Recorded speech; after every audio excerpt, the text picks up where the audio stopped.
நாம இன்னைக்கு தொல்பெட்டியிலிருந்து கிளம்பி சமீப காலமாக மிகவும் பரபரப்பாக பேசப்பட்டுட்டு வர்ற ஒரு முக்கியமான விஷயம் என்னன்னா, மசினகுடி பக்கத்தில் உள்ள மாவனல்லாங்கிற கிராமத்தில் T-37ங்கிற ஆட்கொல்லி புலி நாகியம்மாள்ங்கிற ஒரு பழங்குடியின பெண்மணியை தாக்கி தலை தனியாக உடல் தனியாக கொன்ன அந்த விஷயந்தான் மிகவும் பரபரப்பாக வந்துட்டு இருக்கு.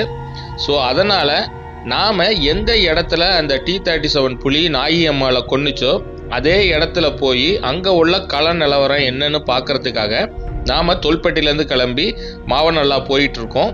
போகிற வழியில் பார்த்தீங்கன்னா நம்ம கூடலூரை தாண்டி முதுமலை ஃபாரஸ்ட்குள்ளார என்ட்ராகி தான் போகணும்.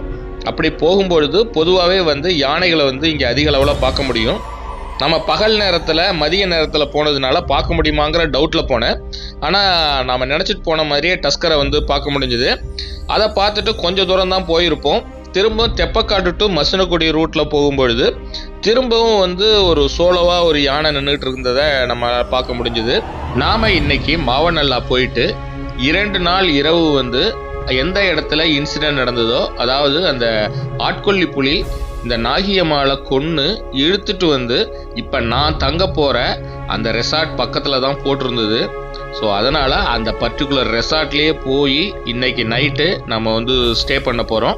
அங்கே ஸ்டே பண்ணியிருக்கும் பொழுது என்ன மாதிரியான வித்தியாசமான உணர்வுகள் நமக்கு கிடைச்சிது, இது எல்லாமே முழு வீடியோவும் நம்ம ஜாலி ட்ரிப் யூடியூப் சேனல்லையும் அதோட லிங்க் கீழே ரிலேட்டட் வீடியோலையும் கொடுத்துருக்கேன்.